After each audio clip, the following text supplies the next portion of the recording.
Hello students, आज का topic है राइज ऑफ पर्शिया यानी प्रशा का उत्थान।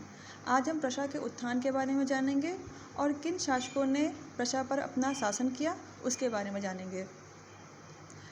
प्रशा के उत्थान का श्रेय ब्रिडन वर्ग के एक राजवंश को जाता है।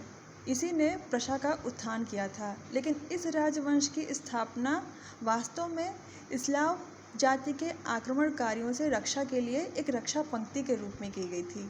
लेकिन धीरे धीरे इस राजवंश ने अपनी शक्तियों का विस्तार करना शुरू किया और बहुत बड़े भूभाग पर अपना अधिकार कर लिया। इनकी इन्हीं बढ़ती हुई शक्तियों को देखकर पवित्र रोमन सम्राट ने इस वंश के शासकों को अपने साम्राज्य का निर्वाचक यानी इलेक्टर घोषित किया और 1615 में हे जर्नल राजवंश के एक राजकुमार फेडरिक को ब्रिडन वर्ग का शासक घोषित किया। इसी फेडरिक को फेडरिक विलियम महानिर्वाचक या ग्रेट इलेक्टर के नाम से जाना जाता है। जिस समय फेडरिक विलियम ब्रिटेन वर्ग का शासक बना, उस समय ब्रिटेन वर्ग अनेक समस्याओं से जूझ रहा था। 30 वर्षीय युद्ध में लिप्त होने के कारण इसका अस्तित्व खतरे में था। ऐसा कहा जाता था कि ब्रिटेन वर्ग का अस्तित्व ही समाप्त हो जाएगा। इन विपरीत परिस्थितियों में फेडरिक वहाँ का शासक बनता है और एक चुनौती के रूप में अब इन समस्याओं का निपटारा करता है। इसकी गृह नीति की समस्याओं के बारे में बात करते हैं। इसकी सबसे बड़ी समस्या थी इसके राज्य का सुसंगठित ना होना। इसका राज्य 3 इकाइयों में बटा हुआ था। प्रथम इकाई ब्रिटेनबर्ग, दूसरी इकाई क्लीव्स, तीसरी इकाई पूर्वी प्रशा। ये इकाइयों में कोई आपसी तालमेल नहीं था। इनके अपने अलग अलग परंपराएं, रीति रिवाज, प्रशासनिक व्यवस्था एवं सैन्य व्यवस्था थी। इनका एकीकरण करना ही फेडरिक की सबसे बड़ी समस्या थी और अपने इस समस्या को सुलझाने के लिए विलियम ने कुछ सुधार कार्य किए। उसका पहला सुधार कार्य था केंद्रीकरण की नीति अपनाना। इसका मतलब उसने सारी शक्तियों को अपने हाथों में केंद्रित किया। इसके लिए उसने वहाँ के सभी प्रांतीय सभाओं के अधिकारों को सीमित कर दिया। इसके साथ ही साथ स्थानीय सेना के जगह एक केंद्रीकृत सेना का निर्माण किया जो पूरी तरीके से राजा के हाथों में केंद्रित थी। और इन 3 इकाइयों की परिषदों को यानी इन 3 यूनिट्स की काउंसिल को उसने भंग कर दिया और जिस काउंसिल ने इसका विद्रोह किया उसके विद्रोह को सैन्य बल के प्रयोग द्वारा कुचल दिया। प्रशा के जितने भी उच्च पदों के पर अधिकारी थे उनकी नियुक्ति का अधिकार भी फेडरिक ने अपने हाथों में ले लिया। इस तरीके से उसने एक समस्या का निपटारा किया। दूसरा, उसने प्रशा में आर्थिक सुधार किए। उसने उद्योग धंधों, कृषि व्यवस्था को प्रोत्साहित किया, व्यापार को प्रोत्साहित किया और व्यापार को प्रोत्साहित करने के लिए उसने कंपनियों को भी प्रोत्साहित किया। इसके अलावा उसने धार्मिक सहिष्णुता की नीति अपनाई, यानी सभी धर्मों के साथ एक उदारवाद की नीति अपनाई। उसने धर्म के मामले में कट्टरता या कठोरता का पालन नहीं किया। इसके अलावा उसने वहाँ एक मजबूत सैन्य संगठन का निर्माण किया, एक सुदृढ़ सेना का गठन किया। उसने शीघ्र ही अपने राज्य को एक शक्तिशाली सैनिक राज्य के रूप में बदल दिया था। अब बात करते हैं इसकी विदेश नीति की।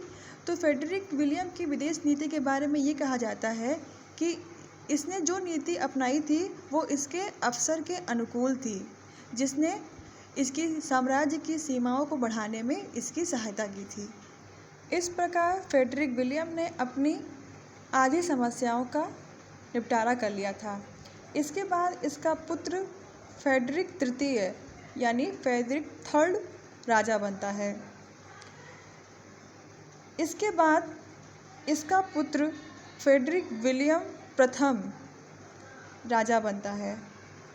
ये भी प्रशा के महान शासकों में एक शासक माना जाता है। इसने भी प्रजा की स्थिति के सुधारने के लिए या उसके उत्थान के लिए कई कार्य किए थे। इसका सबसे पहला कार्य है केंद्रीय डायरेक्टरी की स्थापना करना। ये डायरेक्टरी वहाँ अर्थ और सैन्य संबंधित कार्य करती थी, यानी पैसे से संबंधित और सेना से संबंधित सारे कार्य केंद्रीय डायरेक्टरी ही देखती थी। इसका दूसरा कार्य है कच्चे माल के निर्यात पर पाबंदी करना, यानी प्रजा का जो कच्चा माल दूसरे राष्ट्रों में जाता था उनके निर्यात पर उसने पाबंदी लगा दी कि अब कोई भी कच्चा माल दूसरे राष्ट्रों में निर्यात नहीं किया जाएगा। तीसरा, विदेशी मालों पर चुंगी लगाई, यानी कोई भी विदेशी माल होगा वो बिना चुंगी दिए प्रजा के अंदर प्रवेश नहीं करेगा। इसकी द्वारा अपनाई गई आर्थिक नीति को मार्केंटाइल आर्थिक नीति जाना जाता है। अगला, राजकोष की वृद्धि हेतु इसने राजकीय खर्चों में कटौती कर दी, यानी जो अनावश्यक रूप से खर्च होता था उन खर्चों को इसने कम किया ताकि राजकोष में वृद्धि हो सके। इसने प्रजा को सुसंगठित, विशाल एवं शक्तिशाली सेना से युक्त किया और सैनिकों की संख्या को बढ़ाया। इसने अपने लिए अंगरक्षक दल भी नियुक्त किया था जिसे पोस्टम गार्ड्स ऑफ गेनेट्स कहते हैं। फ्रेडरिक विलियम फर्स्ट के इन सुधारों ने प्रजा को एक शक्तिशाली राज्य के रूप में खड़ा कर दिया था। इसके बाद जो शासक बना वो है फ्रेडरिक द्वितीय या फ्रेडरिक महान। फ्रेडरिक द्वितीय फ्रेडरिक फर्स्ट का पुत्र था। फ्रेडरिक द्वितीय कई फ्रांसीसी दार्शनिकों के विचारों से प्रभावित था, जैसे रूसो, वोल्टेयर, मॉन्टेस्क्यू, डिडरो। इन्हीं के विचारों से प्रभावित होकर इसने अपना शासन कार्य आरंभ किया था। फ्रेडरिक महान ने भी प्रजा में कई सुधार कार्य किए थे, जिसमें से पहला है प्रबुद्ध निरंकुशता की नीति। इसका अर्थ ये हुआ कि निरंकुश का मतलब ये हुआ किसी भी राजा की शक्तियों पर किसी का कोई अंकुश न हो, यानी ये शक्तिशाली रहा लेकिन प्रजा के उत्तरदायित्व को इसने अस्वीकार नहीं किया, उन्हें नकारा नहीं, बल्कि प्रजा के प्रति अपने उत्तरदायित्वों को इसने स्वीकार किया कि प्रजा के प्रति इसके क्या क्या उत्तरदायी हैं, कौन कौन से कार्य करने हैं, उनको इसने अधिक महत्व दिया। इसका कहना था कि राजा प्रजा का निरंकुश अधिपति ना होकर बल्कि राज्य का प्रथम सेवक है। इसी तरीके से इसने अपने प्रशासन का संचालन किया और कई महत्वपूर्ण सुधार भी किए। इसने आर्थिक व्यवस्था में सुधार किया। इसने बंजर व दलदल भूमि को कृषि योग्य बनाया, नहरों एवं सड़कों का निर्माण करवाया और युद्ध के कारण अगर किसी कृषक की स्थिति खराब होती है या फसलों को नुकसान होता है तो उनके करों में कमी कर दी जाती थी और उन्हें बीज प्रदान किए जाते थे, यानी कि उन्हें क्षतिपूर्ति प्रदान की जाती थी। इसने वहाँ व्यापार, वाणिज्य तथा उद्योगों का भी विकास करवाया। इसने कला, दर्शन, साहित्य एवं शिक्षा के विकास में भी योगदान दिया। इसने रेशम के उद्योगों को भी प्रोत्साहित किया। इसने भी अपने पिता की भांति उदारवादी धार्मिक नीति अपनाई थी, यानी सभी धर्मों को एक समान दृष्टि से देखता था। इसने भी अपने पिता की भांति सेना का संगठन बहुत मजबूत किया। इसके समय में सैनिकों की संख्या 80,000 से बढ़कर 2 लाख तक पहुंच गई थी। इसके अलावा इसने प्रजा में एक समान न्याय की व्यवस्था की, यानी सभी व्यक्तियों को एक समान न्याय प्रदान किया जाता था, उनमें किसी प्रकार का कोई भेदभाव नहीं किया जाता था। अब फ्रेडरिक सेकंड की विदेश नीति के बारे में जानते हैं। इसकी विदेश नीति के 2 उद्देश्य थे। पहला, जर्मनी में प्रजा के प्रभुत्व को स्थापित करना और दूसरा उद्देश्य था ऑस्ट्रिया के हैब्सबर्ग साम्राज्य का पतन करना एवं प्रजा के होहेंजोर्डन राजवंश की महत्ता को स्थापित करना। और अपने इन उद्देश्यों को प्राप्त करने के लिए उसने कई कार्य किए। अब ये जानते हैं कि उसने अपनी विदेश नीति का क्रियान्वयन किस तरीके से किया। सबसे पहले वो ऑस्ट्रिया के उत्तराधिकार की समस्या में भाग लिया। फ्रेडरिक द्वितीय ने ऑस्ट्रिया की प्रतिष्ठा को कम करने के लिए वहाँ की उत्तराधिकार की समस्या में भाग लिया और वहाँ की शासिका मेरिया थेरेसा के उत्तराधिकार को चुनौती दी और इसके लिए उसने एक गुट बनाया कई यूरोपीय शक्तियों को मिला के, जिसमें फ्रांस, बवेरिया, सेवाए, स्पेन थे और इन सब के साथ मिलकर उसने मेरिया थेरेसा के उत्तराधिकार को अमान्य घोषित कर दिया।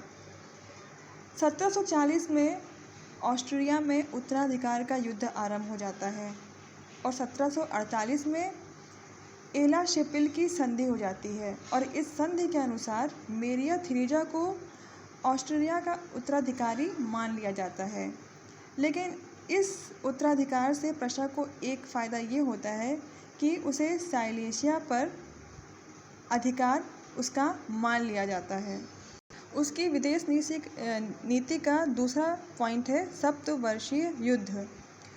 मेरिया थेरेसा ने साइलेशिया पर प्रशा का अधिकार तो मान लिया था, लेकिन वो पुनः साइलेशिया पर अपना अधिकार करना चाहती थी और इस समय यूरोप दो भागों में या दो खेमों में बटा हुआ था।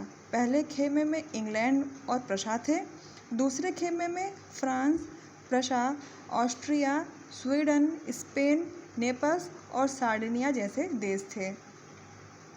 साइलेशिया पर अपने अधिकार करने के लिए 1757 में सप्तवर्षीय युद्ध आरंभ हो जाता है, लेकिन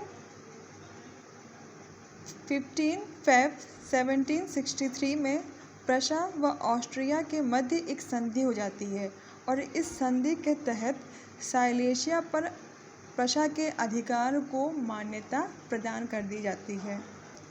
तो इस तरह इन महान शासकों के सुधार कार्यों एवं उनकी विदेश नीतियों से प्रशा का उत्थान होता है और प्रशा अन्य यूरोपीय शक्तियों के समान खड़ा हो जाता है।